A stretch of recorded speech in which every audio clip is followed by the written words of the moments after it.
Valentine's Day has come and gone, but what has not changed is the movies that come or are being made during this time period and any seasonal festivities.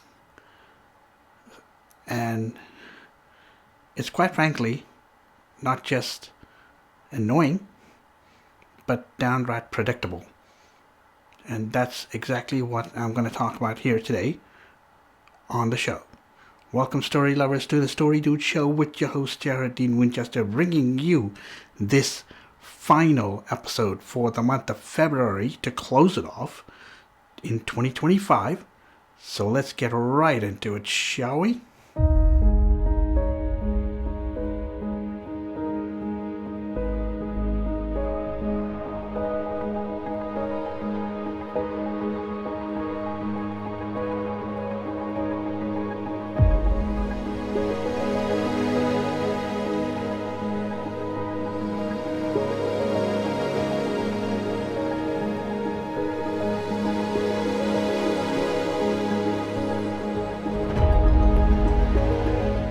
When you think about Valentine's Day, there's all these movies coming out. Boy Meets Girl. They are too predictable. They lack any substance. They follow a Hallmark type formula. And what they don't do is really add to the story, like what the purpose is. Just because it's Valentine's Day or just because it's Christmas and there has to be a themed movie being produced, all the movies that come out, or should I say most of the movies that come out, follow this formula or this format. Not all movies are like that, but there's a reason why I'm not going to do that. I'm not going to write such a movie. I'm also not going to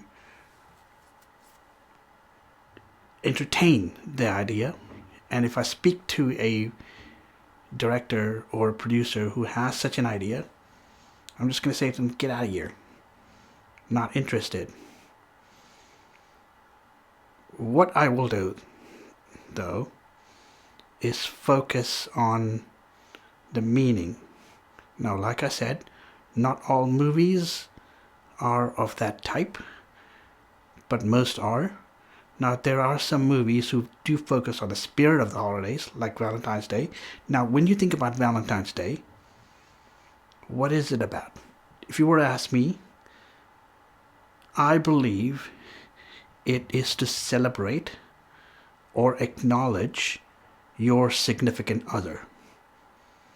Their contributions to the relationship will also be taken into account in this acknowledgement, and you celebrate that. You appreciate that by celebrating Valentine's Day. However, that is not happening. These perverted filmmakers and producers preach the same crap.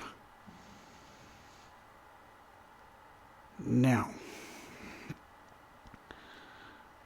when that happens, it's a turnoff. It's extremely predictable. It's a turnoff. But they don't really do that. They don't really spend the time appreciating the significant other, which I believe is the key to Valentine's Day. And it's the little stuff. And why I'm not going to do that is because exactly as it is, formulaic and predictable. And I don't want my audience, my target audience, to think of me as a mediocre creator. So my ideas will be a little different because these movies tend to focus primarily on heterosexual relationships. That's what I'm going to stay away from. Focusing on the spirit and the true meaning of the festivities.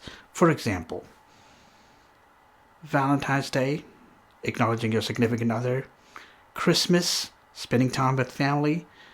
Easter, being thankful. No, that's Thanksgiving, being thankful. And Easter, spending time with the kids. That's the way I look at it, and that's the way I'm seeing it. The evidence, the visual evidence is clear.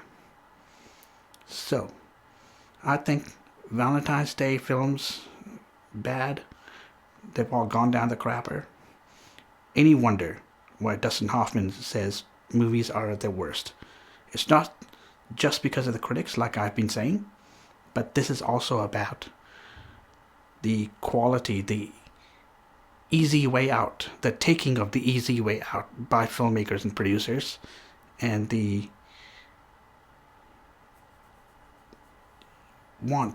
the desire to make more money is perpetuating this. Again, this goes back to my point that independent filmmaking is the way to go. But quality matters. So next time you spend Valentine's Day, make sure to appreciate your significant other for the contributions that they're making in your relationship. And celebrate that. And say, thanks, honey. And they will probably do the same. So, I hope you take this advice and make quality movies and watch out for quality movies and talk about them. With that being said, thank you for joining me. I have been Jared Dean Winchester, also known as the Story Dude. Please like, comment, and subscribe because I post anywhere between 2 to 3 episodes per month of the Story Dude show every time I do this. And until I talk to you again or see you again, don't forget to turn that page.